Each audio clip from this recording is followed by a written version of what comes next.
नमस्कार, good morning, सुप्रभात। कैसे हैं आप सब?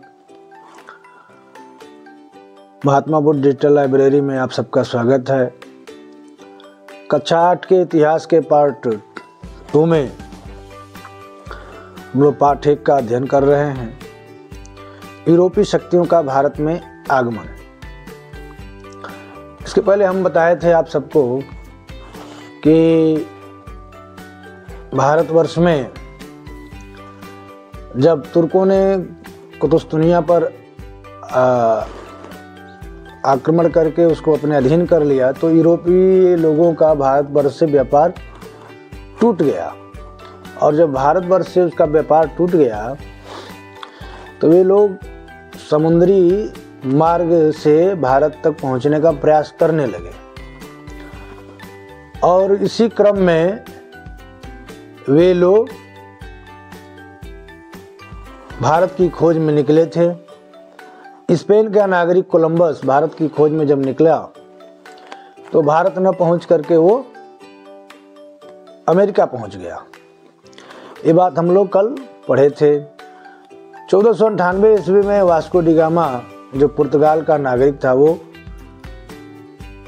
अफ्रीका के दक्षिणी छोर से होते हुए और भारत के पश्चिमी तट पर आया था। ये बात हम लोग कल पढ़े थे। तो सबसे पहले पुर्तगाली आए, उसके बाद डच आए, अंग्रेज आए और अंत में फ्रांसीसी आए। तो इस तरीके से यूरोपीय लोगों का भारतीय में आना जाना शुरू हो गया। तो पुर्तगालियों ने हिंद महासागर से जो होने वाला व्यापार था उस पर लगभग एकाधिकार जमा लिया था। अब स्थिति ये हो गई थी कि जिनको भी भारत से व्यापार करना था उनको पुर्तगाल की नौसेना से इजाज़त लेनी पड़ती थी। नौसेना का मतलब जल सेना। अब व्यापारियों में होड़ मची, यूरोप के व्यापारियों में होड़ मची 17वीं शताब्दी में। तो वहाँ पर अनेक व्यापारिक कंपनियाँ स्थापित हो गईं। व्यापारिक कंपनियाँ जब स्थापित हुईं तो कई अमीर लोग मिल करके और एक कंपनी बनाए और उसमें अपनी हिस्सेदारी को लगाए। सभी हिस्सेदार अपने पूंजी उस कंपनी में लगाए और जो उस कंपनी से मुनाफा होता था उसको लोग आपस में बांट लेते थे। तो इसी क्रम में इंग्लैंड में ब्रिटिश ईस्ट इंडिया कंपनी बनी, हॉलैंड में डच ईस्ट इंडिया कंपनी बनी और फ्रांस में फ्रेंच ईस्ट इंडिया कंपनी बनी। और इस तरीके से जो कंपनियां बनी वे लोग भारत में आए और व्यापार करने का जो उनका उद्देश्य था वे लोग अपना शुरू किए। जब ये लोग व्यापार करने आए तो सबसे पहले पुर्तगाली जो आए थे तो पश्चिमी समुद्री तट पर गोवा में दमन दीव में इन्होंने अपना व्यापारिक केंद्र स्थापित किया। तो जो व्यापारिक केंद्र इनका स्थापित हुआ तो इनके व्यापारिक केंद्रों को उस समय कोठी कहा जाता था या उसको फैक्ट्री कहते थे। अब फैक्ट्री शब्द आज भी कहा जाता है कि फैक्ट्री में काम करते हैं, वहाँ फैक्ट्री है, वहाँ फैक्ट्री। तो फैक्ट्री का मतलब क्या होता है? फैक्ट्री का मतलब एक ऐसी कोठी जहाँ पर कार्य करने वाले व्यापारी रहते थे या व्यापारियों के एजेंट रहते थे, तो उसको कोठी कहा जाता था।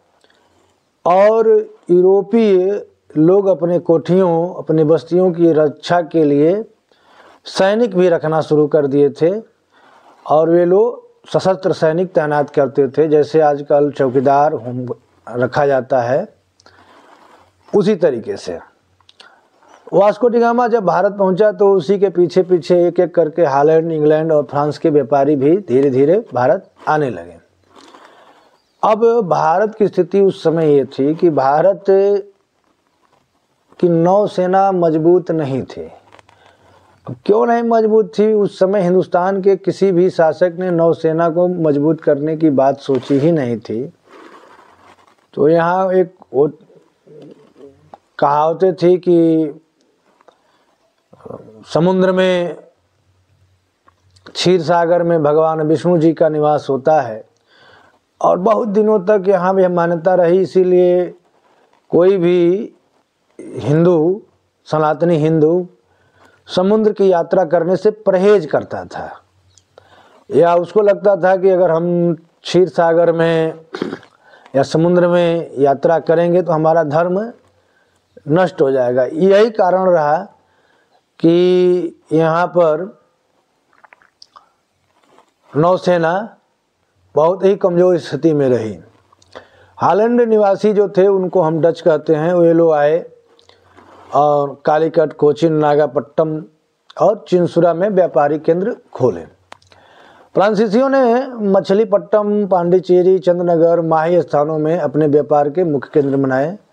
अंग्रेजों ने अपने को केवल समुद्र तट तक ही सीमित रखा, बल्कि वे लोग सूरत, कैम्बे, अहमदाबाद, आगरा, भड़ौज, पटना, कासिम बाजार स्थानों पर व्यापारिक केंद्र बनाए।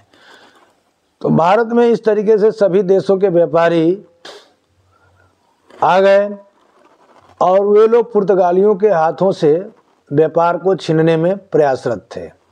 उनकी कोशिश रहती थी कि वे भारत में कम से कम कीमत देकर सामान खरीदें और फिर इस सामान को यूरोप में अधिक से अधिक दाम पर बेचकर मुनाफा कमाएं। उन्होंने पाया कि सूरत, मछलीपट्टनम जैसे बंदरगाहों पर जो सामान व्यापारियों द्वारा बिकने लाया जाता है वह महंगा मिलता है, इसलिए यूरोप के व्यापारी गांव-गांव में अपना आदमी या एजेंट भेजकर सीधे कारीगरों से माल खरीदने की कोशिश में रहते थे ताकि उनको सस्ता माल मिल सके। समय के साथ साथ पुर्तगाली नौसेना और किलों की ताकत अंग्रेज, डच और फ्रांसीसियों के मुकाबले कमज़ोर होती गई और कुछ समय के बाद पुर्तगाली एक निश्चित दायरे में ही सिमट करके रह गए। तो इस तरीके से पुर्तगालियों का व्यापार पर से एकाधिकार समाप्त हो गया। विदेशी कंपनियों ने व्यापार में लाभ के लिए साम, दाम, दंड और भेद के तरीके अपनाए। उन्होंने बादशाहों और राजाओं के पास अपने प्रतिनिधि या दूत भेजे और भारत में खुलकर व्यापार करने की इजाज़त मांगी। अनुमति प्राप्त करने के लिए वे लोग खुशामदी करते थे, जिसको आज के ज़माने में रिश्वत कहा जाता है या उपहार कहा जाता है। और इस तरीके से खुशामदी प्राप्त करके राजा ने अपने अधिकार पद पर फरमान जारी किए और व्यापारियों के दूतों ने कुछ करों को न देने की छूट मांगी और इसके बदले उन्होंने बादशाहों और राजाओं को नवीन वस्तुएं भेंट की। जैसे आजकल भी ऐसा होता है कि बड़ी बड़ी कंपनियों के कर माफ़ कर दिए जाते हैं और बदले में बड़ी बड़ी कंपनियां आज के राजाओं, महाराजाओं अर्थात आज के नेताओं को वे लोग भी कुछ न कुछ उपहार, नवीन वस्तु भेंट करते हैं। मुगल बादशाह जहांगीर के दरबार में कैप्टन हॉकिंस आने वाले प्रथम अंग्रेज राजदूत थे। इसके बाद सर थॉमस रो जहांगीर के दरबार में आए। जब उसने मुगल जहांगीर के दरबार की शान शौकत देखी तो वह उससे बहुत प्रभावित हुआ। उसने सम्राट को अंग्रेजी दस्ताने भेंट किए और इंग्लैंड में इस्तेमाल की जाने वाली बग्घी दी, जिससे जहांगीर प्रसन्न हुए और अंग्रेज़ों को व्यापार करने की पूरी छूट दी।